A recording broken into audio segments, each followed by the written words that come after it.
Hello दोस्तों, आज है 19 नवंबर 2024 दिन मंगलवार का। हिंदी तिथि मार्गशीर्ष कृष्ण चतुर्थी। और आइए बात करते हैं आज के मुख्य समाचार, बड़ी खबरें, देश और दुनिया का ताजा अपडेट लेकर हाजिर हो गए। आज का ये वीडियो भी बहुत ज्यादा स्पेशल होने वाला है। किसान भाइयों के लिए, युवाओं के लिए, माताओं और बहनों के लिए, पढ़ने वाले बच्चों के लिए काफी सारी महत्वपूर्ण और काम की बड़ी खबरें, अपडेट जानकारियां देखने वाले हैं। वीडियो में आपको बहुत मजा आने वाला है। पूरा वीडियो आप ध्यान से आखिर तक जरूर देखते रहिएगा, है ना। तो बिना टाइम विलंब के शुरुआत करते हैं आज की पहली बड़ी खबर। सबसे पहले तो आपको बताएं कि हर साल 19 नवंबर को इंटरनेशनल मेंस डे मनाया जाता है, यानी कि हर साल 19 नवंबर को दुनिया भर में अंतर्राष्ट्रीय पुरुष दिवस मनाया जाता है। और भारत में इस दिन को मनाने की परंपरा 2007 से शुरू हुई थी और इसका मकसद है पुरुषों के जीवन से जुड़े सामाजिक मुद्दों पर जागरूकता बढ़ाना है। साथ ही समाज, परिवार और पर्यावरण में पुरुषों के योगदान को भी बताना होता है। मतलब दोस्तों, अंतर्राष्ट्रीय पुरुष दिवस न सिर्फ समाज में पुरुषों के योगदान को सराहता है, बल्कि उनके सामने आने वाली चुनौतियों पर भी लोगों को जागरूक करने का काम करता है। और आज का दिन लैंगिक समानता, पुरुषों के स्वास्थ्य और उनकी जिंदगी से जुड़े जरूरी मुद्दों पर केंद्रित होता है। आप सभी दोस्तों और मित्रों को इंटरनेशनल मेंस डे की ढेर सारी शुभकामनाएं, बहुत बहुत बधाइयां।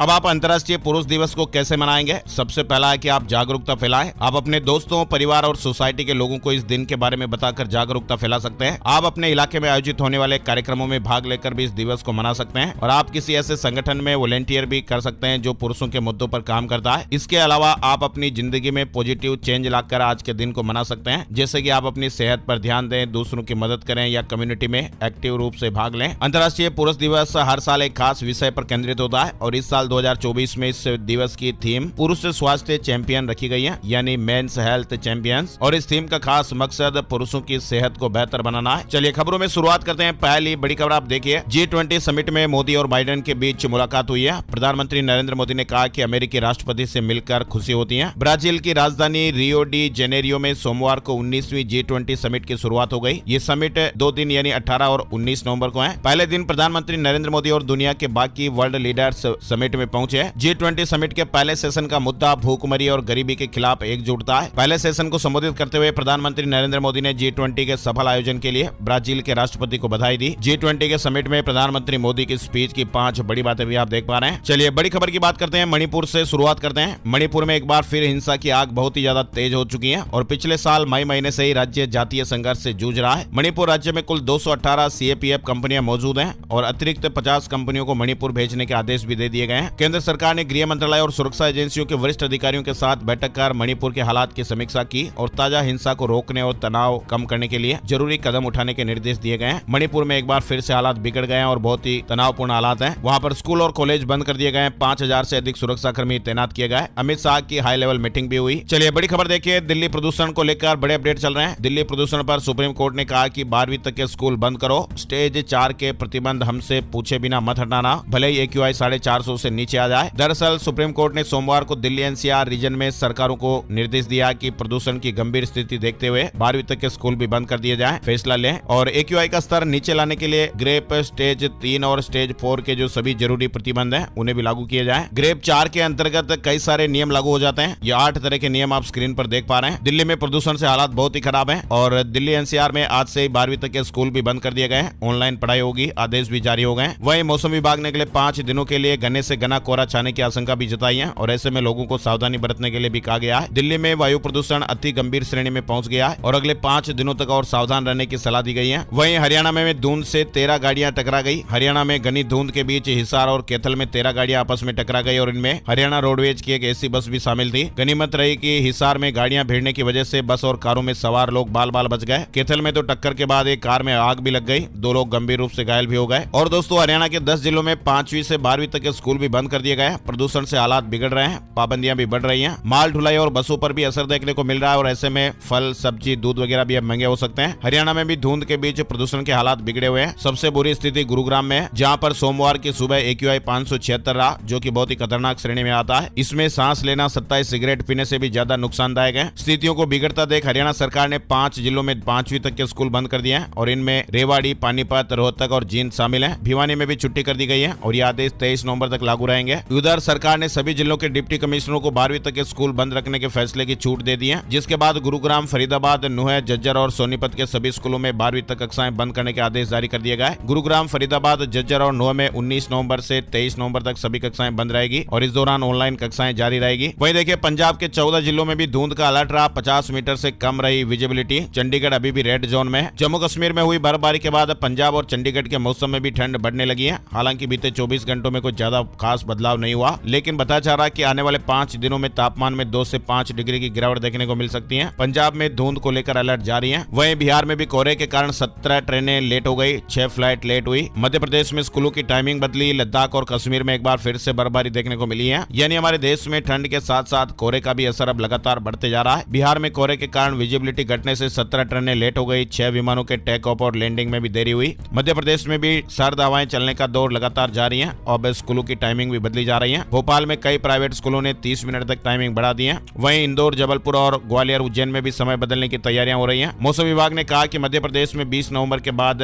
सर्दी बढ़ने लगेगी। इसके अलावा सोमवार सुबह कश्मीर और लद्दाख के कुछ इलाकों में भी बर्फबारी हुई और बर्फबारी के कारण श्रीनगर से कारगिल जाने वाली सड़क भी कुछ देर के लिए बंद हो गई। देश भर से मौसम और ठंड की 5 तस्वीरें अपडेट आप देख पा रहे हैं। दिल्ली, नोएडा के बाद उत्तर प्रदेश के जिले में भी बंद रहेंगे स्कूल। ऑनलाइन चलेगी 12वीं की कक्षाएं। ग्रेड 4 के नियम भी लागू हो गए। मेरठ में भी प्रदूषण का स्तर जानलेवा स्तर पर पहुंच गया है, जिसके कारण जिलाधिकारी ने ग्रेड 4 का चौथा चरण जो है लागू कर दिया है। सभी स्कूलों में ऑनलाइन कक्षाएं चलेंगी और निर्माण कार्यों पर भी रोक लगा दी गई है। और तो और देश में बढ़ते प्रदूषण पर स्वास्थ्य मंत्रालय सख्त है। राज्यों से कहा कि प्रभावी कदम उठाएं। दिल्ली समेत पूरे देश में बढ़ते वायु प्रदूषण को देखते हुए केंद्रीय स्वास्थ्य मंत्रालय ने नोटिस जारी किया है। राज्य सरकारों से इसे निपटने के लिए प्रभावी कदम उठाने को कहा है और मंत्रालय ने इससे निपटने के लिए कुछ महत्वपूर्ण उपाय भी राज्यों को दिए हैं। चलिए बड़ी खबर राजधानी दिल्ली से देखिए। कैलाश गहलोत बीजेपी में शामिल हो गए। आम आदमी पार्टी और दिल्ली सरकार के कैबिनेट मंत्री पद से इस्तीफा देने के 24 घंटे बाद कैलाश गहलोत सोमवार को बीजेपी में शामिल हो गए। दिल्ली भाजपा अध्यक्ष वीरेंद्र सचदेवा ने उन्हें पार्टी की सदस्यता दिलाई और इस दौरान केंद्रीय मंत्री मनोहर लाल खट्टर भी मौजूद रहे। बीजेपी में शामिल होने के बाद कैलाश गहलोत ने कहा कि लोग सोचते होंगे कि रातों रात ये फैसला ले लिया, किसी के दबाव में आकर फैसला लिया, लेकिन मैं बता दूं कि मैंने जीवन में कभी दबाव में कोई काम नहीं किया है। सुनने में आ रहा है कि ईडी, सीबीआई के दबाव में मैंने ऐसा कर दिया, लेकिन ऐसा नहीं है। आगे गहलोत ने कहा कि वकालत छोड़कर मैं आम आदमी पार्टी से जुड़ा, अन्ना जी के वक्त से जुड़ा था। हजारों लाखों कार्यकर्ताओं ने अपनी नौकरी और काम छोड़ा। हम एक विचारधारा से जुड़े थे। एक पार्टी और एक व्यक्ति में हमें उम्मीद दिखी थी। लगातार दिल्ली वासियों की सेवा के मकसद से जुड़ा था और राजनीति से जुड़ने का सिर्फ यही मकसद था। आगे उन्होंने कहा कि जब अपनी आंखों के सामने जिन मूल्यों के लिए पार्टी ज्वाइन की थी उनके साथ समझौता होते देखता हूं तो कष्ट होता है। मेरी पीड़ा है और हजारों लाखों कार्यकर्ताओं की यही भावना है। इधर केजरीवाल ने कहा कि गहलोत आजाद है, जहां जाना हो जाए। दिल्ली के पूर्व मुख्यमंत्री अरविंद केजरीवाल ने गहलोत के पार्टी छोड़ने पर कहा वे अपना फैसला लेने के लिए आजाद हैं और उन्हें जहां जाना हो जाए। चलिए आगे बढ़ते हैं। बड़ी खबर देखिए अमेरिका से आ रही है। अमेरिका में लागू होगी नेशनल इमरजेंसी। लाखों लोग देश से बाहर निकाले जाएंगे। डोनाल्ड ट्रंप ने खुलेआम ये बड़ा ऐलान किया है। अमेरिका के नवनिर्वाचित राष्ट्रपति डोनाल्ड ट्रंप ने सोमवार 18 नवंबर 2024 को कहा कि उनका प्रशासन राष्ट्रीय आपातकाल घोषित करेगा और देश में अवैध रूप से रह रहे प्रवासियों के खिलाफ सैन्य बलों का इस्तेमाल कर उन्हें निर्वासित करेगा। बताया जा रहा है कि 4,25,000 अवैध प्रवासियों को निर्वासित किया जाएगा। ये वे आंकड़े हैं जिनके खिलाफ आपराधिक रिकॉर्ड है। वहीं देखिए जर्मनी से भारतीयों के लिए गुड न्यूज आ रही है। कामगारों के लिए इस साल 2 लाख वीजा जारी होंगे। इमिग्रेशन नियमों में भी ढील दी गई है। जर्मनी का श्रमिक वीजा की संख्या बढ़ाने का ऐलान हुआ है। बड़ी खबर देखिए 21 दिसंबर को जैसलमेर में होगी जीएसटी काउंसिल की मीटिंग। इंश्योरेंस टैक्स पर फैसला होगा। माल एवं सेवा कर यानी जीएसटी परिषद की बैठक 21 दिसंबर को जैसलमेर में होगी, जिसमें हेल्थ और लाइफ इंश्योरेंस पर जीएसटी से छूट या कम दर को लेकर फैसला किया जा सकता है। केंद्रीय वित्त मंत्री निर्मला सीतारमण की अध्यक्षता में उनके राज्य समकक्षों से मिलकर बनी परिषद दरों को सुसंगत करने पर भी कुछ फैसले कर सकती है। फिलहाल जीएसटी काउंसिल की मीटिंग की यह तारीख सामने आई है। जीएसटी काउंसिल ने खुद ट्वीट करके इस बात की जानकारी दी है। चलिए बड़ी खबर देखिए महाराष्ट्र और झारखंड में सोमवार को चुनाव प्रचार का आखिरी दिन रहा। शाम 6 बजते बजते चुनाव प्रचार का शोर पूरी तरह से थम गया। उत्तर प्रदेश में विधानसभा उपचुनाव के लिए भी प्रचार अब ठंडा पड़ गया है। महाराष्ट्र में राज्य की सभी 288 और झारखंड की 38 सीटों पर अब 20 नवंबर को वोट डाले जाएंगे। 23 तारीख को रिजल्ट आएंगे। अनावरण मणिपुर हिंसा का समाधान नहीं होना दुर्भाग्यपूर्ण, सरकार जल्द हल निकालें।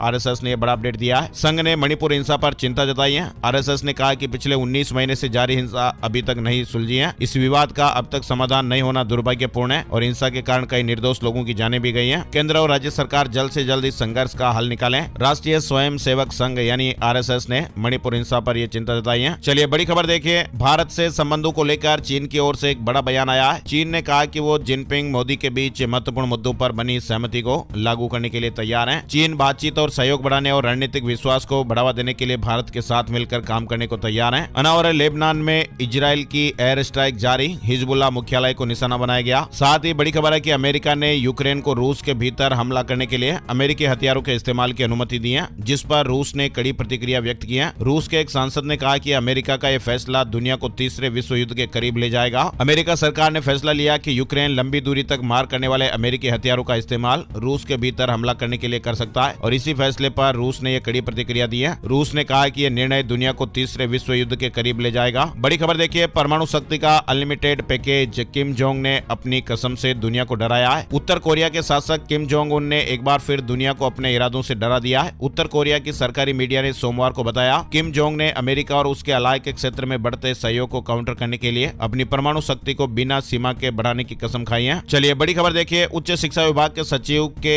संजय मूर्ति होंगे नए नियंत्रक एवं महालेखा परीक्षक, जल्दी कार्यभार संभालेंगे। केंद्र सरकार ने आईएएस के संजय मूर्ति को नया नियंत्रक एवं महालेखा परीक्षक सीएजी नियुक्त किया है। और बड़ी अपडेट खबर है, हरिनी अमरसूरिया श्रीलंका की तीसरी महिला प्रधानमंत्री बनी। दिल्ली यूनिवर्सिटी से ये पढ़ी है। राजनीति में आने के 5 साल बाद ही प्रधानमंत्री बनी। हरिनी अमरसूरिया श्रीलंका की नई प्रधानमंत्री बनाई गई है और इस पद पर पहुंचने वाली वह श्रीलंका की तीसरी महिला नेता है। चलिए बड़ी खबर, रूस ने यूक्रेन पर 210 मिसाइल ड्रोन दागे। दावा कि अमेरिका ने यूक्रेन को लंबी दूरी की मिसाइल इस्तेमाल करने की इजाजत दी है। वहीं चीनी हैकर्स ने तिब्बती वेबसाइटों पर अटैक किया। न्यूज पोर्टल और मोनेस्ट्री की साइट भी हैक कर डाली। सूचना संग्रह और निगरानी कर रहे थे। चीनी सरकार से जुड़े हैकर्स से जुड़े एक प्रमुख साइबर जासूसी अभियान ने ये निशाने बनाए। बड़ी खबर देखिए, सुप्रीम कोर्ट में बुधवार और गुरुवार को रेगुलर मामलों की सुनवाई नहीं, इनकी जगह ट्रांसफर याचिका, बेल केस और दूसरे मामले लिस्ट होंगे। सीजेआई खन्ना ने नियमों में बदलाव किया है। सुप्रीम कोर्ट ने अभी हाल ही में शनिवार को मामलों की सुनवाई को लेकर एक नया सर्कुलर जारी किया। इसके मुताबिक बुधवार और गुरुवार को रेगुलर सुनवाई वाले मामले लिस्ट नहीं किए जाएंगे। सर्कुलर में कहा गया कि मंगलवार, बुधवार और गुरुवार को ट्रांसफर याचिकाओं, बेल के मामलों और दूसरे केस को लिस्ट किया जाएगा। रेगुलर सुनवाई वाले मामले लिस्ट नहीं होंगे। बड़ी खबर है, एप्पल सप्लायर फॉक्सकॉन ने जॉब के नियमों में बदलाव किया है। मैरिज, एज और जेंडर कॉलम हटाया। पहले शादीशुदा महिलाओं की भर्ती नहीं की जा रही थी। एप्पल सप्लायर फॉक्सकॉन ने भारत में अपने रिक्रूटमेंट एजेंट्स को निर्देश दिए हैं कि वे आईफोन असेंबली वर्कर्स के लिए जॉब एडवर्टाइजमेंट में एज, जेंडर और मैरिटल स्टेटस के क्राइटेरिया का यूज करना बंद करें। बड़ी खबर है, 32 लाख सालाना का पैकेज छोड़कर साध्वी बनेंगी सॉफ्टवेयर इंजीनियर। राजस्थान से बड़ी खबर आ रही है। ऑटोमोबाइल पार्ट्स बिजनेसमैन की 28 साल की सॉफ्टवेयर इंजीनियर बेटी साध्वी बनने वाली है और वह बेंगलुरु में एडोब कंप्यूटर सॉफ्टवेयर कंपनी में जॉब करती थी, लेकिन साध्वी बनने के लिए उन्होंने 32 लाख सालाना पैकेज की जॉब भी छोड़ दी है। राजस्थान के ब्यावर निवासी हरसाली कोठारी 3 दिसंबर को सांसारिक जीवन त्याग कर आचार्य रामलाल महाराज के सानिध्य में संयम पथ अपनाएंगे। इससे पहले रविवार 17 नवंबर को अजमेर शहर में बैंडबाजों के साथ हरसाली का वरघोड़ा निकाला गया। बड़ी खबर देखिए, चीनी और तिब्बती परंपरा के बीच विवाद बढ़ा है। दलाई लामा के उत्तराधिकारी की नियुक्ति को बिगाड़ सकता है चीन। 17 साल से तैयारी कर रहा है। तिब्बतियों के सर्वोच्च आध्यात्मिक गुरु 89 वर्षीय दलाई लामा की सेहत ठीक है, लेकिन उनकी उम्र को देखते हुए उनके उत्तराधिकारी को लेकर तिब्बतियों में चिंताएं हैं। तिब्बती परंपरा में दलाई लामा तुलकों या प्रबुद्ध व्यक्तियों में सबसे प्रमुख होते हैं जो आध्यात्मिक शिक्षाओं की परंपरा को बनाए रखने के लिए मानव रूप धारण करते हैं। चलिए बड़ी खबर देखिए, गुजरात के मेडिकल कॉलेज में एमबीबीएस छात्र की रैगिंग की गई, जान चली गई। सीनियर्स ने 3 घंटे खड़ा रखा था, छात्र बेहोश हुआ,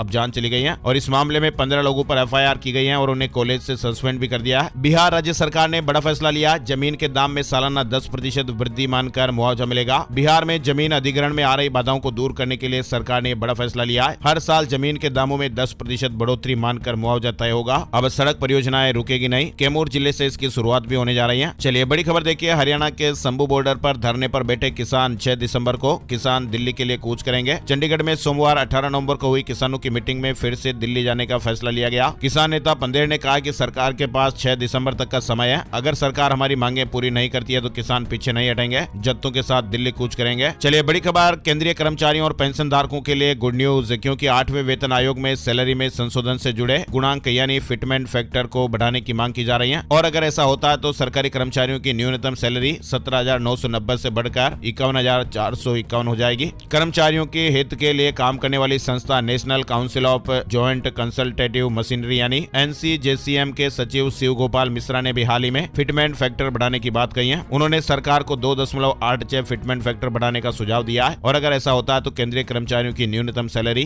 51,451 हो जाएगी। देश में बढ़ती महंगाई दर को देखते हुए NCJCM के सचिव ने सरकार से 8वें वेतन आयोग में फिटमेंट फैक्टर 2.86 करने की मांग की है। चलिए बड़ी खबर, SBI बैंक की खुलेंगी 500 नई ब्रांच। देश का सबसे बड़ा सरकारी बैंक SBI बैंक 100 साल का हो गया है और इस खास दिन देश की वित्त मंत्री ने देश के 50 करोड़ से ज्यादा कस्टमर को रिटर्न गिफ्ट दिया। वित्त मंत्री निर्मला सीतारमण ने SBI के 100वें जन्मदिन पर ऐलान किया कि आम लोगों के लिए बैंक मौजूदा वित्त वर्ष में 500 और ब्रांच ओपन करेगा। शेयर मार्केट से जुड़े अपडेट भी जान लेते हैं। शेयर बाजार लाइफ टाइम हाई से 10% से ज्यादा नीचे है, जिसकी वजह से निवेशकों के के बीते 50 दिनों में 50 लाख करोड़ रुपए डूब चुके हैं। वैसे इस नुकसान का प्रमुख कारण विदेशी निवेशकों को माना जा रहा है, जिन्होंने भी 50 ही दिनों में 1.16 लाख करोड़ रुपए निकाल लिए हैं। और वैसे अब अगले 50 दिन शेयर बाजार के लिए काफी महत्वपूर्ण होने वाले हैं। शेयर बाजार में 18 नवंबर को लगातार 7वें कारोबारी दिन गिरावट देखने को मिली। सेंसेक्स 241 अंक की गिरावट के साथ 77,339 के स्तर पर बंद हुआ। निफ्टी में भी 78 अंकों की गिरावट रही और ये 23,453 के स्तर पर बंद हुआ। चलिए बड़ी खबर देखिए, आरबीआई की इस गोल्ड बॉन्ड स्कीम में निवेशकों को बम्पर रिटर्न मिला है और इस स्कीम का नाम है सोवरेन गोल्ड स्कीम। ऐसे में ग्राहक ये चाहते हैं कि सरकार जल्द ही सोवरेन गोल्ड बॉन्ड का पैसा रिडीम कर दें। ऐसा इसलिए क्योंकि इसने निवेशकों को पिछले 8 सालों में 160% का बम्पर रिटर्न दिया है। यानी सरकार लोगों की आमदनी बढ़ाने के लिए कई सारी स्कीम लॉन्च करती रहती है और हम भी आपको बताते रहते हैं, जिनमें से एक स्कीम के बारे में आज हम आपको यहाँ जानकारी दे रहे हैं, जिसमें निवेशकों ने जमकर पैसा लगाया और अब उनका पैसा डबल हो चुका है। और इस स्कीम का नाम है सोवरेन गोल्ड स्कीम। इंटरनेट पर आप इस स्कीम के बारे में और डिटेल से जानकारियां ले सकते हैं ना। और बड़ी खबर एक उड़ीसा से आ रही है। एम्स भुवनेश्वर के डॉक्टरों की टीम ने विशेष पुनर्जीवन प्रक्रिया ECPR का इस्तेमाल करके 24 साल के एक व्यक्ति की जान सफलतापूर्वक बचाने का करिश्मा करके दिखाया है। युवक का दिल लगभग 90 मिनट तक धड़कना बंद रहा, लेकिन डॉक्टर लगातार कोशिश करते रहे और उसे वापस जिंदा कर दिया। वहीं हार्ट अटैक से जुड़ी एक खबर आ रही है। उत्तर प्रदेश हाथरस गेट क्षेत्र के गांव भोजपुर में 17 नवंबर की रात को भात की रस्म के बाद डीजे पर नाचते समय हार्ट अटैक से दूल्हे शिवम, जो कि 21 साल का है, उसकी जान चली गई। गूगल ने अपने यूजर को बड़ा तोहफा दिया है। अब डॉक्स में भी बना सकेंगे AI इमेज। गूगल डॉक्स में जेमिनी की मदद से यूजर टेक्स्ट प्रॉम्प्ट का इस्तेमाल करके इनलाइन इमेज बना सकते हैं। चलिए अपडेट आ रहे हैं माता वैष्णो देवी के भक्तों के लिए। माता वैष्णो देवी से जुड़ा अपडेट आप देख पा रहे हैं। दर्शन करने वाले श्रद्धालुओं की संख्या 86 लाख पार हो गई है। दिसंबर तक 95 लाख तक भक्त पहुंचने का अनुमान है। साथ ही माता वैष्णो देवी मंदिर की यात्रा अब और भी आसान हो जाएगी। रोपवे परियोजना का शुभारंभ हो गया है। श्रद्धालुओं को नया अनुभव मिलेगा, जो विशेष रूप से बुजुर्गों और विकलांगों के लिए तो बहुत ही ज्यादा फायदेमंद। लंबे समय से प्रतीक्षित रोपवे परियोजना को लागू करने का निर्णय लिया है और एक बार ये परियोजना पूरी होने के बाद ये रोपवे यात्रा के अनुभव को बदलने में मदद करेगी। अब ये परियोजना जैसे आगे बढ़ेगी, काम होगा और 13 किलोमीटर की जो कठिन चढ़ाई है, ये परियोजना उन श्रद्धालुओं के लिए विशेष रूप से फायदेमंद होगी। मध्य प्रदेश में बीजेपी का डिजिटल प्रयोग, पहली बार व्हाट्सएप ग्रुप प्रभारी की नियुक्ति हुई है। भारतीय जनता पार्टी बीजेपी ने मध्य प्रदेश में संगठन को डिजिटल रूप से मजबूत करने के लिए ये नई पहल की है। उत्तर प्रदेश में अब छोटे अस्पतालों को 5 साल के लिए पंजीकरण मिलेगा। पब्लिक बोर्ड पर जानकारियां देनी होगी। उत्तर प्रदेश में अब 50 बेड से कम वाले प्राइवेट हॉस्पिटलों और नर्सिंग होम को सारी जानकारी अस्पताल के बाहर लगे पब्लिक बोर्ड पर देनी पड़ेगी। इसके साथ ही छोटे अस्पतालों को 5 साल के लिए पंजीकरण मिलेगा। लॉन्च से पहले होंडा ने एक्टिवा इलेक्ट्रिक का नया टीजर जारी किया है। मीटर से लेकर रेंज तक की जानकारियां मिली है। जापानी वाहन निर्माता होंडा की ओर से जल्द ही नए स्कूटर को भारतीय बाजार में लाने की जोर शोर से तैयारी हो रही है। नए स्कूटर को इलेक्ट्रिक सेगमेंट में लाया जाएगा, यानी होंडा एक्टिवा इलेक्ट्रिक रूप में आने वाला है। 27 नवंबर को होंडा का पहला इलेक्ट्रिक स्कूटर लॉन्च हो जाएगा। चलिए बड़ी खबर बिहार पटना से आ रही है। पटना में ई चालान कटने के बाद 3 लाख से अधिक लोगों ने जुर्माने की राशि जमा नहीं की है। परिवहन विभाग ने अब ऐसे लोगों पर सख्ती शुरू कर दी है। दंड की राशि जमा नहीं करने वालों के प्रदूषण प्रमाण पत्र बनवाने पर रोक लगा दी गई है। व्यावसायिक वाहनों पर भी कार्रवाई शुरू हो गई है। बिहार को मिलेंगे 2 लाख एक्स्ट्रा। प्रधानमंत्री आवास चुनाव से पहले मोदी सरकार ने बड़ा तोहफा दिया है। बिहार पर केंद्र मेहरबान, आप देख पा रहे हैं। चलिए बड़ी खबर देखिए, इलाहाबाद हाईकोर्ट ने एक महत्वपूर्ण फैसले में कहा कि पहली पत्नी ही पेंशन पाने की हकदार है। कोर्ट ने 3 शादियां करने वाले मुस्लिम कर्मचारी की पहली पत्नी को पेंशन का भुगतान करने पर अलीगढ़ मुस्लिम विश्वविद्यालय के कुलपति को 2 माह में निर्णय लेने का आदेश दिया है। इलाहाबाद हाईकोर्ट ने कहा कि पहली पत्नी पेंशन पाने की हकदार है। और हुंडई की CNG कारों की बाजार में बड़ी मांग। इस वित्तीय वर्ष के 7 महीनों में 3,54,000 यूनिट्स की बिक्री हुई है। इंडिया और नेपाल से जुड़ी खबर देखिए। अब सीमा सुरक्षा समन्वय बैठक साल में 2 बार होगी।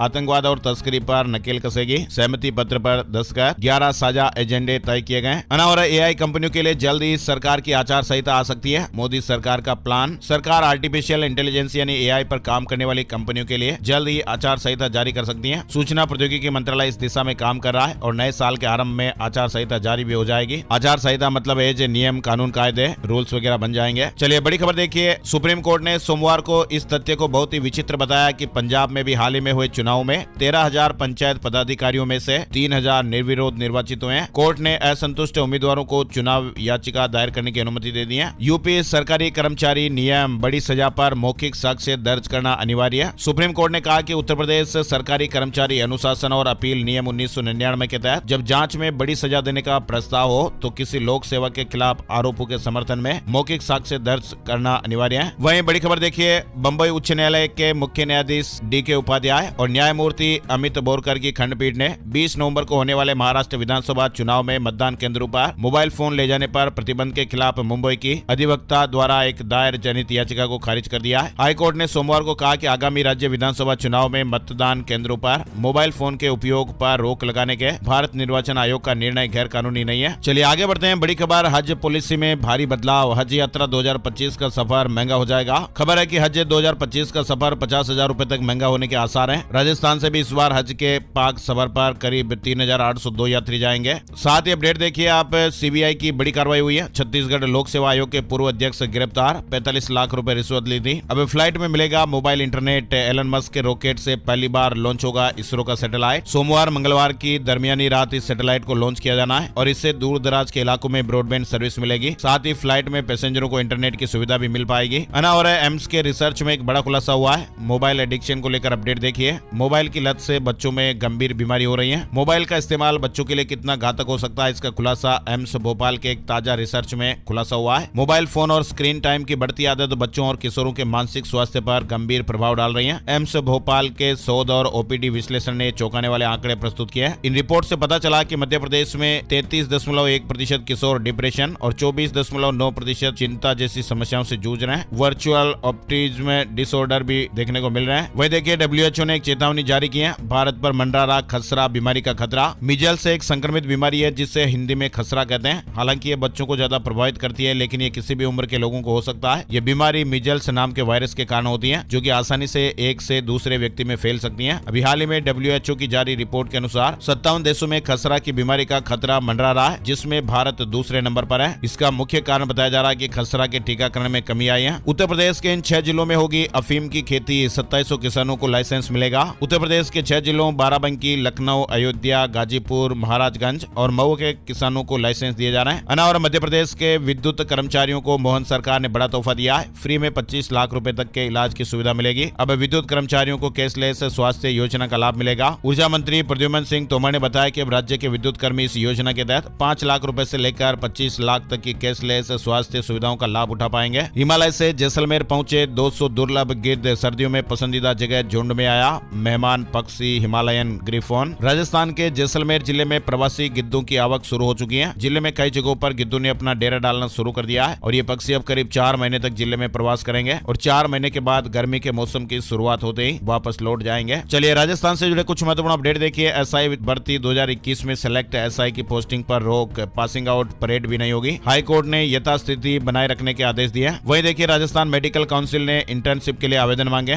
विदेश से एमबीबीएस करके आए छात्रों के लिए राहत, 25 से 29 नवंबर तक आवेदन कर सकेंगे। राजस्थान में सफाई कर्मचारी भर्ती परीक्षा की तारीख बढ़ाने की मांग हो रही है। उप महापौर ने यूडीएच मंत्री को पत्र लिखा और कहा कि अभ्यर्थियों को अनुभव प्रमाण पत्र बनवाने में समय लग रहा है। मध्य प्रदेश से जुड़ी खबर देखिए। जबलपुर में डॉक्टर दंपति से 54 लाख रुपए की ठगी हो गई। बेटे को देहरादून मेडिकल कॉलेज में सीट दिलवाने के नाम पर ये पैसे लिए। फिलहाल मामला दर्ज हो गया है। मध्य प्रदेश के सरकारी स्कूलों में पढ़ा रहे किराए के टीचर 80,000 पाने वाले 3,000 में गुरुजी रख लिए। सभी 6 शिक्षकों को सस्पेंड किया गया है। मध्य प्रदेश में खाद की किल्लत, सड़क पर उतरे किसान। भोपाल समेत पूरे प्रदेश में ज्ञापन सौंपे गए। मध्य प्रदेश पाल समाज का 41वां परिचय सम्मेलन 25 दिसंबर को। उत्तर प्रदेश, राजस्थान, गुजरात, छत्तीसगढ़, महाराष्ट्र सहित कई अन्य राज्यों के युवक युवती भी इसमें शामिल होंगे। मध्य प्रदेश पाल समाज भोपाल परमार्थिक लोक न्यास के तत्वावधान में ये सम्मेलन होगा। और मध्य प्रदेश भोपाल से जुड़ी एक और खबर देखिए। अंशकालीन कर्मचारियों का भोपाल में प्रदर्शन। कर्मचारियों ने आरोप लगाया अंशकालीन का मानदेय देकर 10 घंटे काम करा रहे हैं। Uttar Pradesh board high school inter की एग्जाम डेट जारी हो गई है। 17 दिन में पूरी होगी परीक्षा। 7,800 सेंटर पर 54 लाख परीक्षार्थी एग्जाम देंगे। यानी उत्तर प्रदेश बोर्ड ने हाई स्कूल और इंटरमीडिएट बोर्ड परीक्षा की तारीखें जारी कर दी है। यूपी से जुड़ी खबर देखिए। स्थानीय निकाय कर्मचारियों के लिए गुड न्यूज है। मुख्य सचिव की बैठक में फैसला, 2001 तक के दैनिक कर्मचारी नियमित होंगे। जल्दी आदेश जारी होने वाला है। बिहार से जुड़ी खबर है। संपूर्ण क्रांति क्लोन स्पेशल ट्रेन 30 नवंबर तक चलेगी। पटना दरभंगा से आने जाने वाली 6 जोड़ी ट्रेनों के 2-2 फेरे बढ़े हैं। बिहार से जुड़ी खबर है। STET का रिजल्ट जारी हो गया है। 70.25% कैंडिडेट पास हो गए हैं। बिहार में हजारों एकड़ जमीन की खरीद बिक्री पर रोक, सरकार ने खाता खसरा लॉक किया। पेपर दिखाने के लिए 90 दिन का समय है। बिहार में विवादित जमीन की खरीद बिक्री पर रोक लग गई है। राज्य सरकार ने हजारों एकड़ जमीन के खाते और खसरों को लॉक कर दिया है। लॉक होने के बाद जमीन का ट्रांजैक्शन भी रुक गया है। वहीं बिहार बोर्ड 2025 से मैट्रिक और इंटर की परीक्षाओं में AI टूल्स का इस्तेमाल किया जाएगा, जिससे फर्जी परीक्षार्थियों को पकड़ने में मदद मिलेगी। पंजाब यूनिवर्सिटी स्टूडेंट के अटेंडेंस को लेकर बड़ा कदम, हर महीने करनी होगी ऑनलाइन अपडेट, सर्कुलर जारी किया गया है। पंजाब यूनिवर्सिटी यानी PU के छात्रों की उपस्थिति अटेंडेंस को लेकर PU प्रबंधन ने बड़ा कदम उठाया है। अब सभी विभागों को छात्रों की अटेंडेंस हर महीने यूनिवर्सिटी के आधिकारिक वेबसाइट पर ऑनलाइन अपडेट करनी पड़ेगी। आइए अब आपको बताते हैं gold price today, silver price today, सोने चांदी के भाव। सोने और चांदी की कीमतों में बड़ी बढ़त देखने को मिली है। 10 ग्राम 24 कैरेट सोने का भाव 1069 रुपए बढ़कर 74,808 रुपए पर पहुंच गया। चांदी के भाव में भी तेजी देखने को मिली। 2,186 रुपए चांदी बढ़कर 89,289 रुपए प्रति किलो पर रही। आइए अब आपको बताते हैं सितारे क्या कुछ कह रहे हैं आज का राशिफल। आज 19 नवंबर मंगलवार को साध्य और चार नाम के शुभ योग बन रहे हैं, जिससे मेष राशि वालों के इनकम सोर्स बढ़ सकते हैं। वृष राशि वालों को भी सुखद समाचार मिलने के योग हैं। सिंह राशि वालों के लोगों का रुका हुआ पैसा मिलने की संभावना है। नौकरी में तरक्की के मौके मिलेंगे। मकर राशि वालों का रुका हुआ इनकम सोर्स शुरू हो सकता है। मीन राशि के लोग बिजनेस में नए काम की प्लानिंग कर सकते हैं। रुके हुए कामों में भी तेजी आएगी। इनके अलावा कन्या राशि वालों को नौकरी में तनाव रहेगा। धनु राशि के लोग व्यस्त रहेंगे, कामों में रुकावटें रहेंगी। वहीं बाकी राशियों पर सितारों का आज मिला जुला असर रहेगा। तो ये थे दोस्तों आज के मुख्य समाचार, बड़ी खबरें, हेडलाइंस और सुर्खियां अपडेट। वीडियो अगर आपको थोड़ा सा भी अच्छा लगा है तो आप हमारी मेहनत को सपोर्ट कीजिए। प्लीज इस वीडियो को आप अपने यार दोस्तों, मिलने वालों और जान पहचान वालों के साथ भी फेसबुक और व्हाट्सएप पर जरूर शेयर कर दीजिएगा। एक और नई जानकारी और अपडेट वीडियो में फिर मिलते हैं। तब तक के लिए जय श्री राम, जय हनुमान।